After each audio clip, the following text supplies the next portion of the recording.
Hello everybody and welcome to this information video all about the Key Stage 2 SATS for the year 2025. This is for the current Year 6 children who will be participating in them in a couple of weeks' time. So, what actually is SATS, or what are SATS? These are national tests that are set by the Department for Education and the Standards Testing Agency. Children sit these tests in Year 6 throughout the course of 1 week, and they are assessed in grammar, punctuation, spelling, maths, and the reading skills as well. Each exam is timed, completed in exam conditions, and then once they are done, they are sent away to be marked externally, and we don't find out the pass mark, or the pass mark per se, until the government sets it. This is usually around about beginning of July to mid-July, so a couple of months after they've all been sent away and marked. Writing is assessed internally here by school teachers. So by this year, it'll be by myself, Mrs. Hodge, Mr. Patel, Mrs. Hartles as well. So there's no writing test. So when do the SATS tests take place this year? They are taking place Monday, the 12th of May through to Thursday, the 15th of May. There are no tests on the Friday.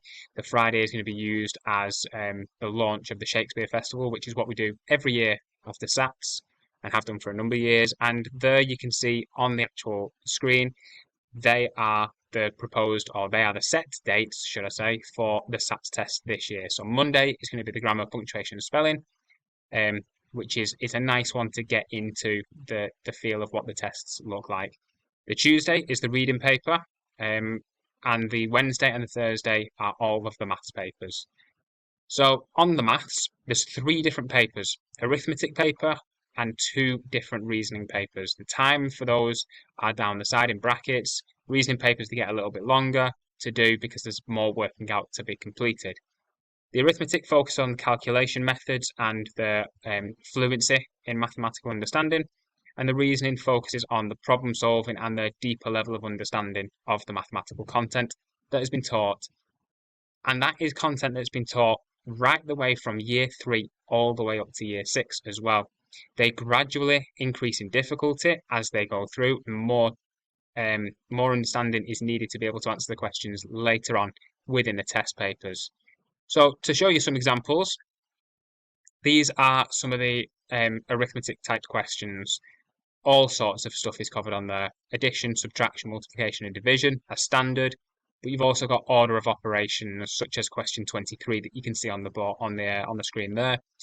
Calculating percentages, all these real life fluency skills that the children are going to need later on in life. And then these are the types of questions that they might get on a reasoning paper. So problem solving questions to do with number and place value, where the children have to work backwards and use their inverse, using practical apparatus such as protractors to measure angle sizes, multi-step word problems using addition, multiplication to try and figure out what is the greatest number of bunches of flowers that can be made in this instance here. And then you've got the bigger style questions, the 3-mark questions, where there are several steps to do to gain those 3 marks. It says show your method because marks can be awarded for workings out, even if the final answer isn't correct. So it's always important to get the children to do their working out. We've done all sorts of work on how to answer these types of questions and the best methods to be able to do that. So rest assured the children are well prepared. In terms of the reading, there's only one test for the reading, and that is done in one sitting. There are 3 different texts. They're all unrelated. They have nothing to do with each other. And it's done over 60 minutes. So doing the maths there, we generally tend to say every 20 minutes or so, the children should have read a text and answered the questions for that text. There's 50 marks available over the paper, and generally there's around about 39 questions to answer, differing in how many marks they're actually worth. There's questions about inference, retrieving information from the text, sequencing the order of events of a story, and again, increasing in difficulty as they go through the paper, including increasing difficulty of the texts. There's some multiple choice questions, and my advice, and I think this will be really important for all the children to remember, is even if they don't know the answer to a question and it's multiple choice, choose one, because they might get it right. out of the multiple choice of 4, there's a 25% chance they'll get it right. If they leave it blank, there's a 100% chance that they're not going to get that mark. So always get them to answer the multiple choice questions, even if they just don't know it. They give it a go anyway. So here is an example of one of the texts. You can pause this video to have a read of what the level of standard they're required to read. And alongside that, there are the questions that go with each of those texts. So you can see question number 4 there. It is asking them to number the following locations to sequence the events. Question 5 there, it's telling them where to look. It says, look at page 4. Most questions will tell them where to look for the answers. All the answers are given to them.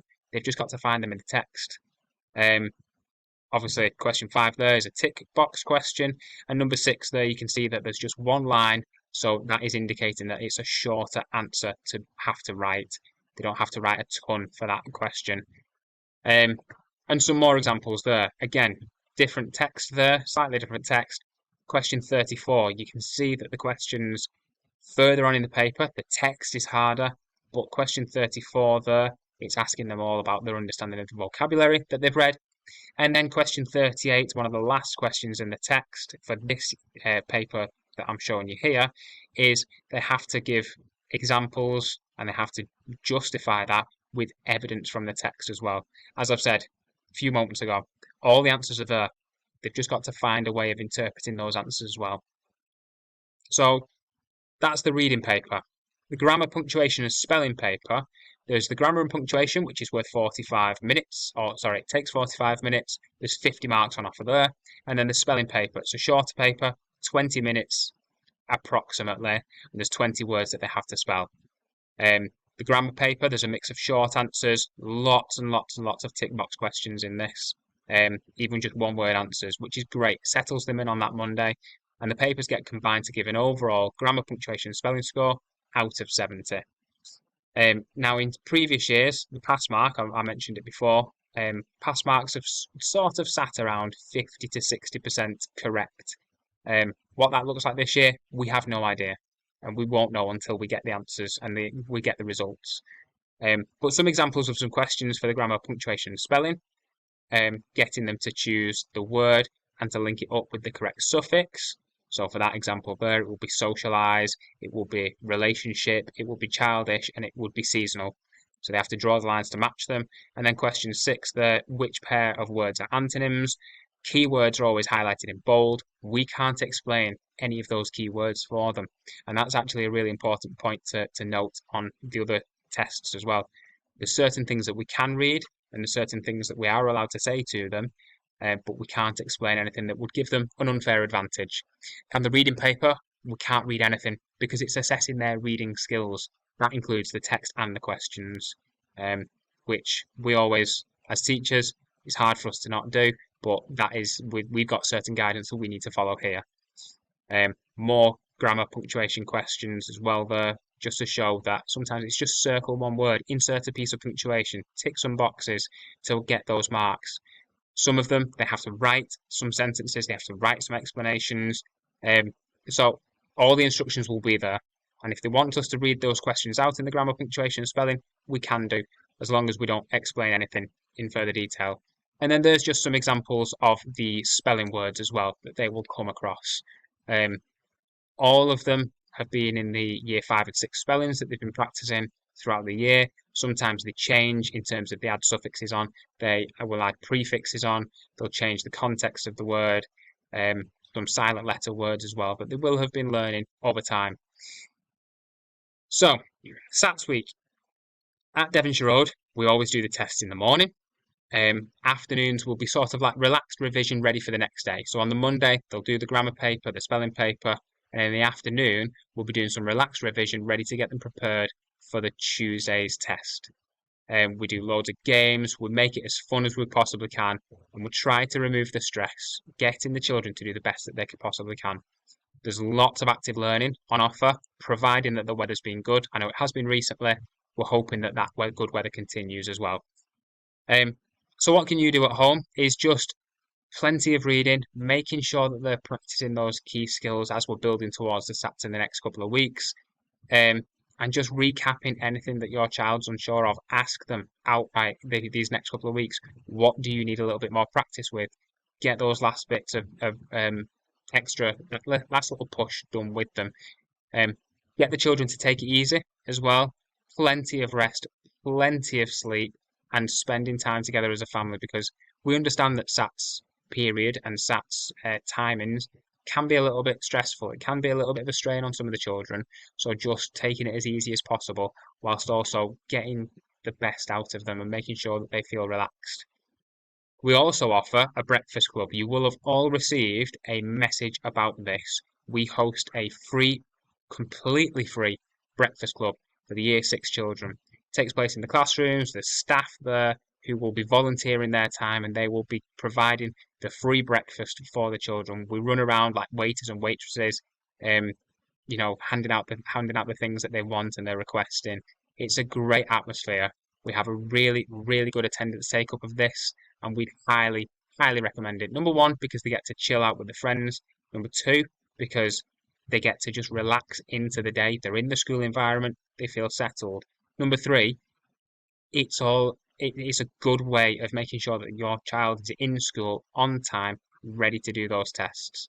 Because the last thing we'd want is for any stress or any extra burden where your child feels like they're going to be late or whatever that may be. Because the timings of the tests change each day. They happen every morning, but to make sure that they're in on time, this breakfast club is a really, really positive thing to do. Any siblings, any younger siblings, they will also get a free place at our regular normal breakfast club as well. So feel free, if that is a childcare thing that you need a little bit of support with, get them to come in as well. So that's the Key Stage 2 SATS information video for 2025. If you've got any questions, come and see one of us. Come and see one of the Year 6 team. Come down to the office and ask any questions that you may want to. But yeah, they'll do amazingly, and we're really, really proud of them, and you should be proud of those children too. So thank you very much for watching, and hopefully see you soon.